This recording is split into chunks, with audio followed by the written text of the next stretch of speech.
Why is design important in data in the first place? And what does it mean to think about data as a product? Design can mean a lot of different things. I think for a lot of people, we tend to think of the visuals of something, or if we're talking about an object, the way it looks, its form, and all this kind of stuff. I think the next tier of that is we think about experience with something. So there might be a thing that has a form, but then we think about the experience of using the thing, right? And if we think about data as something that's usually has to be put into some kind of form that is going to be used, whether it's a dashboard or it's an aspect of a software application or a PDF report or a machine learning model, it usually gets manifested into something before it can get used by a human that's going to be in the loop. And almost anything that even has automation, at some point there was some human factor there. Like there's no really just machines running machines, like, and the machines decided to build their own model for another machine. Like we're not quite there yet. Maybe we'll get there. My point is there's still a human in the loop at some point with most of these data-driven solutions, and we're still talking about software. Like I was just thinking about how abstract some of this gets. We're still in the realm of software, like all this data science stuff and analytics and data strategy and all this kind of stuff. It's like, yeah, but like most of it still manifests itself in some form of software. Now, maybe you're not building a custom app or whatever, like you're adding on to something, you're helping sort or classify something that will be spit out into a Tableau or a CRM or something. So you're not really building a new app, or you're sorting email and routing messages based on NLP or whatever. But that's still an experience that a human being is going to have. And so the thing that I'm trying to do with my work is to drive a design approach and a product thinking approach into this, so that the stuff that the really talented people that know the technical part of data science and analytics and technical, like enterprise software products, which is what I specialize in, they're putting stuff out that can actually be used, that actually produces value, that actually has utility, that actually makes somebody's life better.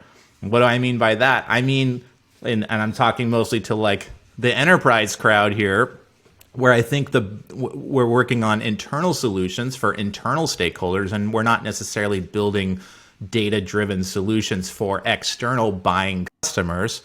I think the bar is a lot lower. You don't even need someone to pay you to use your stuff. You're building free stuff. It's a lot harder actually when someone has to give you money for it.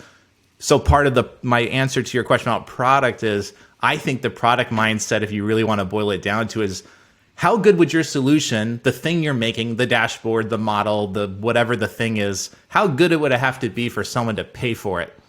Would you put that out? Is it good enough right now? If someone had to pay for it, how much better would the experience have to be for someone to say, I can't live without this, and I'm willing to spend $200, $200, $2,000 a month to have access to this dashboard or this whatever the thing is?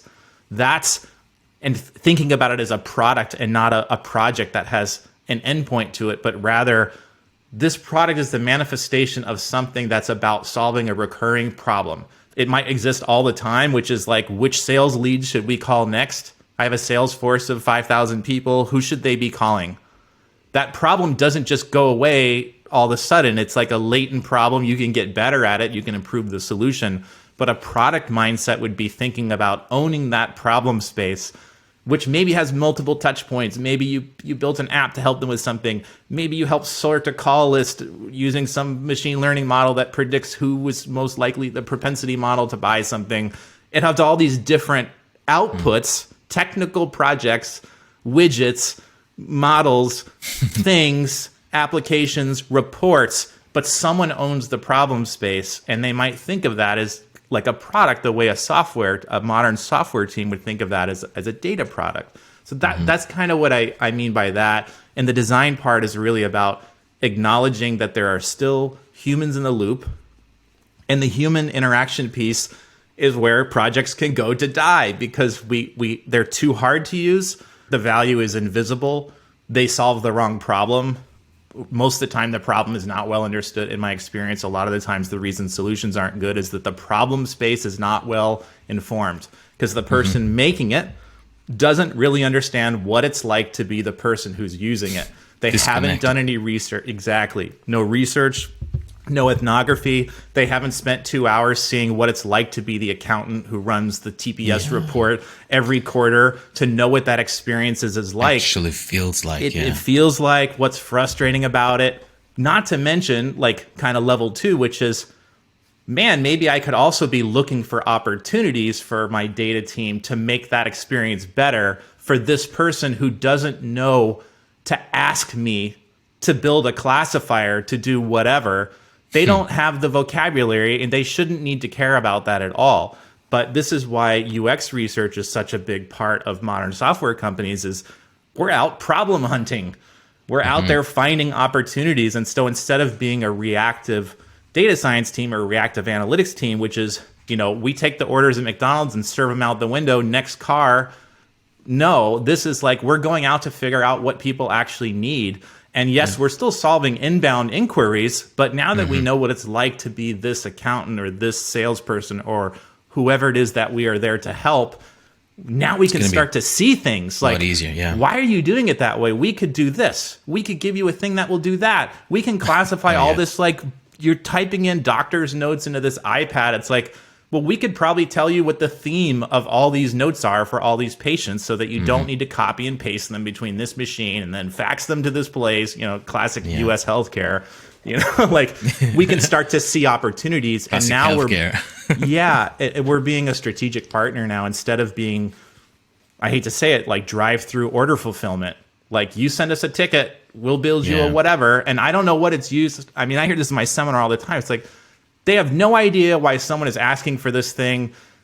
Give me all the data on this thing, tables of numbers and fields. They have no idea what these fields even mean. And machine learning will figure it out, right? Or whatever. Yeah. And it's like, sure.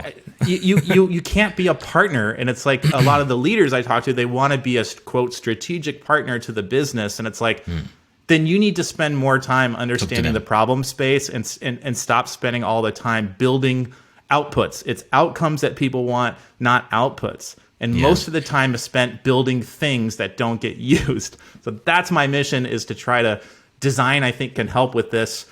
And it's not a normal language or way we do things, I think, in the data field.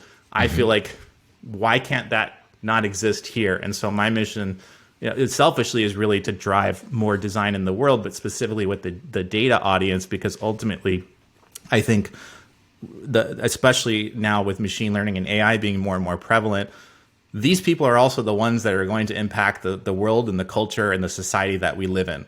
This stuff is not a fad. It's not going away.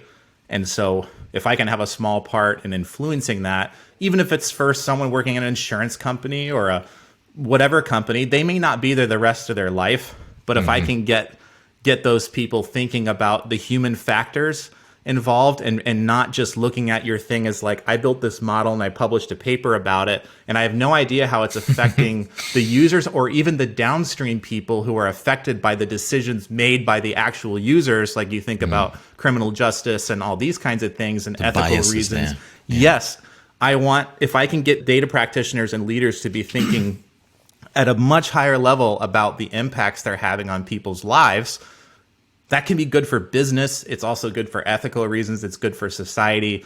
And I will feel like I've fulfilled part of my mission, which is just to bring better things into the world, through teaching and talking and these kinds of things. Absolutely inspiring and resonates a lot with me. Started the Now Discovering Data podcast with the tagline "Data Through a Human Lens" because I was frustrated exactly for the same reasons you just explained. But I remember, I think it was episode 64 or 65 of Experiencing Data of your podcast that you talked about empathy and the importance of really knowing how it feels to be on the other side of the receiving end of a data solution. And that, to me, that really nailed, the essence of what I think is the problem, that we don't talk to each other, especially data practitioners, particularly in enterprises where there's so many layers and those that develop are so far removed from those that have a problem and those that want the solution. So there's a difference between the need and the want. There's a difference between the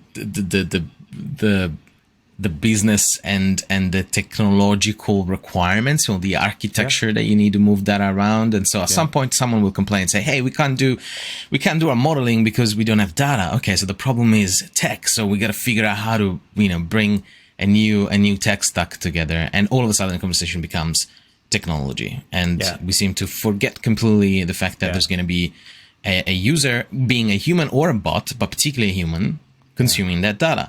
And I think the stuff you talked about applies to bots as well, because bots are not designed to talk only with other bots. They, most of the time they're designed to serve some kind of information to a human. So at the end of the loop, there's always humans. And, if the software developer in the audience are thinking, oh man, bloody humans, they seem to be the hard problem. Yes, but if you remove the human from the loop, what's left?